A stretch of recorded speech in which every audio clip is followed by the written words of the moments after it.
Hello, എല്ലാവർക്കും സ്വാഗതം. സർക്കാർ ജീവനക്കാരെന്ന നിലയിൽ നിങ്ങളുടെ ജീവിതത്തിലെ ചില നിർണായക ഘട്ടങ്ങളിൽ നിങ്ങൾക്ക് താങ്ങും തണലുമാകുന്ന ചില അവകാശങ്ങളുണ്ട്. കേരള സർവീസ് ചട്ടങ്ങളിലെ അത്തരം ചില പ്രധാനപ്പെട്ട ലീവ് നിയമങ്ങളെക്കുറിച്ചാണ് നമ്മൾ ഇന്ന് സംസാരിക്കാൻ പോകുന്നത്. നിങ്ങളെപ്പോഴെങ്കിലും ഇതിനെക്കുറിച്ച് ആലോചിച്ചിട്ടുണ്ടോ? ഒരു കുഞ്ഞിനെ ദത്തെടുക്കുകയാണെങ്കിൽ, അല്ലെങ്കിൽ നിങ്ങളൊരു പുതിയ അച്ഛനാവുകയാണെങ്കിൽ, ഇനി അതുമല്ല ജോലിക്കിടയിൽ അപ്രതീക്ഷിതമായി ഒരു അപകടം സംഭവിച്ചാൽ, അങ്ങനെയുള്ള സാഹചര്യങ്ങളിൽ നിങ്ങളുടെ അവകാശങ്ങൾ എന്തൊക്കെയാണ്? നമുക്കിതിലേക്ക് ആഴത്തിലൊന്നിറങ്ങിച്ചെല്ലാം. ശരി, അപ്പോൾ നമുക്ക് തുടങ്ങാം. ഈ നിയമങ്ങൾ ചിലപ്പോൾ കുറച്ച് സങ്കീർണമായി തോന്നാം, പക്ഷെ പേടിക്കണ്ട, വളരെ ലളിതമായി നമുക്കിത് മനസ്സിലാക്കാം. പ്രധാനപ്പെട്ട 3 ലീവ് പോളിസികളാണ് നമ്മൾ ഇന്ന് പരിചയപ്പെടാൻ പോകുന്നത്. നമ്മുടെ ആദ്യത്തെ വിഷയം ചൈൽഡ് അഡോപ്ഷൻ ലീവ്, അതായത് ഒരു കുഞ്ഞിനെ ദത്തെടുക്കുമ്പോൾ കിട്ടുന്ന അവധി. നമ്മുടെ കുടുംബത്തിലേക്ക് ഒരു പുതിയ അതിഥി എത്തുമ്പോൾ സർക്കാർ എങ്ങനെയൊക്കെയാണ് ജീവനക്കാർക്ക് പിന്തുണ നൽകുന്നത് എന്ന് നോക്കാം. അപ്പോൾ എന്താണ് ഈ ലീവ്? വളരെ ലളിതമാണ്. ഒരു വയസ്സിൽ താഴെയുള്ളൊരു കുഞ്ഞിനെ നിയമപരമായി ദത്തെടുക്കുന്ന ഒരു വനിതാ ജീവനക്കാരിക്ക് ആ കുഞ്ഞിന്റെ കൂടെ സമയം ചെലവഴിക്കാനും ആ പുതിയ സാഹചര്യവുമായി പൊരുത്തപ്പെടാനും സർക്കാർ നൽകുന്ന ഒരു അവധിയാണിത്. ഇനി എല്ലാവർക്കും അറിയേണ്ട ഒരു കാര്യമുണ്ടാകും. എത്ര ദിവസമാണ് ഈ അവധി? 1-2 ദിവസമല്ല, 180 ദിവസം, അതായത് ഏകദേശം 6 മാസം. അതും വെറുതെയല്ല, ഫുൾ ശമ്പളത്തോടും മറ്റെല്ലാ ആനുകൂല്യങ്ങളോടും കൂടി. ഇതൊരു ജീവനക്കാരിയെ സംബന്ധിച്ച് വളരെ വലിയൊരു കാര്യമാണല്ലേ. അപ്പോൾ ആർക്കൊക്കെയാണ് ഇതിന് അർഹതയുള്ളതെന്ന് നോക്കാം. വളരെ സിമ്പിളാണ്. 3 കാര്യങ്ങൾ ശ്രദ്ധിച്ചാൽ മതി. 1. നിങ്ങളൊരു വനിതാ സർക്കാർ ജീവനക്കാരിയായിരിക്കണം. 2. നിങ്ങൾക്ക് നിലവിൽ 2-ൽ താഴെ കുട്ടികളെ പാടുള്ളൂ. 3. ദത്തെടുക്കുന്ന കുഞ്ഞിന് 1 വയസ്സ് തികഞ്ഞിട്ടുണ്ടാകരുത്. ഈ 3 നിബന്ധനകളും പാലിച്ചിരിക്കണം. ഇനി ഈ ലീവിന്റെ 3 പ്രധാനപ്പെട്ട വ്യവസ്ഥകൾ കൂടി പറയാം. 1. ഈ അവധി നിങ്ങൾക്ക് മറ്റ് ലീവുകളുടെ കൂടെ ചേർത്തെടുക്കാൻ പറ്റും. 2. ഈ ലീവ് കഴിഞ്ഞിട്ടും കുഞ്ഞിന് നിങ്ങളുടെ സാമീപ്യം വേണമെന്ന് ഡോക്ടർ സാക്ഷ്യപ്പെടുത്തുകയാണെങ്കിൽ 1 വർഷം വരെ മറ്റ് ലീവുകൾ എടുത്ത് തുടരാനും സാധിക്കും. ഇനി ഏറ്റവും പ്രധാനപ്പെട്ട കാര്യം എന്താണെന്ന് വെച്ചാൽ, ഈ 180 ദിവസത്തെ അവധി നിങ്ങളുടെ സാധാരണ ലീവ് ബാലൻസിൽ നിന്ന് കുറയ്ക്കില്ല. അതായത് നിങ്ങൾ സമ്പാദിച്ച ലീവുകളൊന്നും ഇതിനുവേണ്ടി നഷ്ടപ്പെടില്ല. ശരി, ഇനി നമുക്ക് അടുത്ത വിഷയത്തിലേക്ക് പോകാം. ഒരു അമ്മയാകുമ്പോൾ മാത്രമല്ല, ഒരു അച്ഛനാകുമ്പോഴും ചില അവകാശങ്ങളുണ്ട്. പുരുഷ ജീവനക്കാർക്ക് ലഭിക്കുന്ന പിതൃത്വ അവധിയെക്കുറിച്ചാണ് നമ്മൾ അടുത്തതായി സംസാരിക്കുന്നത്.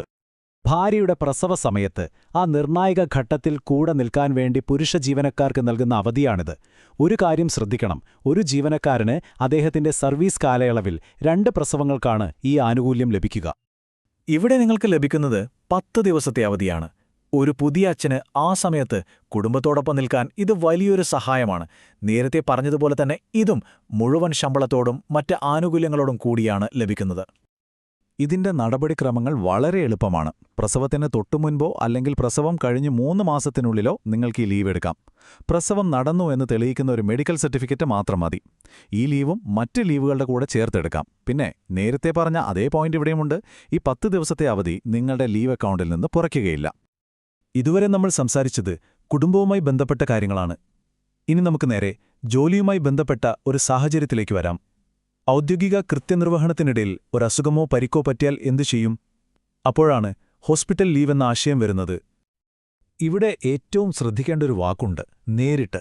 അതായത് നിങ്ങൾ ചെയ്യുന്ന ജോലിയുടെ ഭാഗമായുള്ള അപകടസാധ്യത കൊണ്ടാണ് ഈ അസുഖം അല്ലെങ്കിൽ പരിക്ക് പറ്റിയത് എന്ന് വ്യക്തമായിരിക്കണം. പിന്നെ ഇത് എല്ലാ ജീവനക്കാർക്കുമുള്ളതല്ല. ചില പ്രത്യേക വിഭാഗത്തിലുള്ള ഉദ്യോഗസ്ഥർക്ക് മാത്രമാണ് ഈ അവധിക്ക് അർഹതയുള്ളത്. അപ്പോൾ സ്വാഭാവികമായും ഒരു ചോദ്യം വരും, അല്ലേ? ഏതൊക്കെ വിഭാഗം ഉദ്യോഗസ്ഥർക്കാണ് ഈ പ്രത്യേക അവധിക്ക് അർഹത? നമുക്ക് നോക്കാം ആരൊക്കെയാണ് ആ ലിസ്റ്റിലുള്ളതെന്ന്. നിയമത്തിൽ കൃത്യമായി പറയുന്ന വിഭാഗങ്ങൾ ഇവരാണ്: ഹെഡ് കോൺസ്റ്റബിൾ റാങ്കിനു താഴെയുള്ള പോലീസ് ഉദ്യോഗസ്ഥർ, ഫയർ സർവീസിലെ ലീഡിംഗ് ഫയർമാൻ വരെയുള്ളവർ, ഒരു നിശ്ചിത ശമ്പള സ്കെയിലിലുള്ള വനം വകുപ്പിലെ ഉദ്യോഗസ്ഥർ, പിന്നെ ജയിലുകളിലെയും മറ്റും വാർഡർമാർ. ഇവരുടെയൊക്കെ ജോലിയിൽ കൂടുതൽ അപകടസാധ്യതകൾ ഉള്ളതുകൊണ്ടാണ് ഈ പ്രത്യേക പരിഗണന നൽകുന്നത്. അപ്പോൾ നമ്മൾ 3 തരം ലീവുകളെക്കുറിച്ച് സംസാരിച്ചു. ചൈൽഡ് അഡോപ്ഷൻ ലീവ്, പിതൃത്വ അവധി, പിന്നെ ഹോസ്പിറ്റൽ ലീവ്. ഇതെല്ലാം കൂടി ചേർത്ത് വയ്ക്കുമ്പോൾ എന്താണ് നമുക്ക് മനസ്സിലാകുന്നത്? ഈ നിയമങ്ങൾ ശരിക്കും എന്താണ് അർത്ഥമാക്കുന്നത്? ഇതാണ് ഇതിന്റെ ഏറ്റവും പ്രധാനപ്പെട്ട വശം. ഇവ വെറും കടലാസിലെ നിയമങ്ങളല്ല. അതിലുപരി ഒരു പുതിയ കുഞ്ഞ് നിങ്ങളുടെ ജീവിതത്തിലേക്ക് വരുമ്പോഴോ അല്ലെങ്കിൽ ജോലിക്കിടയിൽ ഒരു പ്രതിസന്ധി ഉണ്ടാവുമ്പോഴോ സർക്കാർ നിങ്ങൾക്ക് നൽകുന്ന ഒരു കൈത്താങ്ങാണ്, ഒരു സുരക്ഷയാണ്. ഈ ടേബിൾ നോക്കൂ, കാര്യങ്ങൾ ഒറ്റ നോട്ടത്തിൽ വ്യക്തമാവും. ഏറ്റവും വലിയൊരു ഗുണം എന്താണെന്ന് വെച്ചാൽ, ദത്തെടുക്കൽ അവധിയും പിതൃത്വ അവധിയും നിങ്ങൾ സാധാരണ എടുക്കുന്ന ലീവുകളെ ഒരു രീതിയിലും ബാധിക്കുന്നില്ല. ഇവ രണ്ടും നിങ്ങളുടെ നിലവിലുള്ള അവകാശങ്ങൾക്ക് പുറമെ ലഭിക്കുന്ന അധിക ആനുകൂല്യങ്ങളാണ്. അതൊരു വലിയ കാര്യമല്ലേ? അതുകൊണ്ട് ഓർക്കുക, നിങ്ങളുടെ അവകാശങ്ങൾ എന്തൊക്കെയാണെന്ന് കൃത്യമായി മനസ്സിലാക്കുക എന്നതാണ് ആദ്യത്തെ സ്റ്റെപ്പ്. അറിവുണ്ടെങ്കിൽ മാത്രമേ നമുക്ക് ആവശ്യമുള്ള സമയത്ത് അത് ചോദിച്ചു വാങ്ങാനും ഉപയോഗിക്കാനും സാധിക്കൂ. പോകുന്നതിനു മുൻപ് ഒരു ചോദ്യം മാത്രം. കാലം മാറുകയാണ്, ജോലിയുടെ രീതികളും മാറിക്കൊണ്ടിരിക്കുകയാണ്. ഈ സാഹചര്യത്തിൽ ഇന്നത്തെ കാലഘട്ടത്തിനനുസരിച്ച് ജീവനക്കാർക്ക് മറ്റെന്തൊക്കെ പിന്തുണയാണ് തൊഴിലിടങ്ങൾ നൽകേണ്ടത്? ഇതൊരു പ്രധാനപ്പെട്ട ചോദ്യമാണല്ലേ? ഇതിനെക്കുറിച്ച് നിങ്ങൾക്കും ചിന്തിക്കാം. അടുത്ത തവണ പുതിയൊരു വിഷയവുമായി കാണാം. നന്ദി.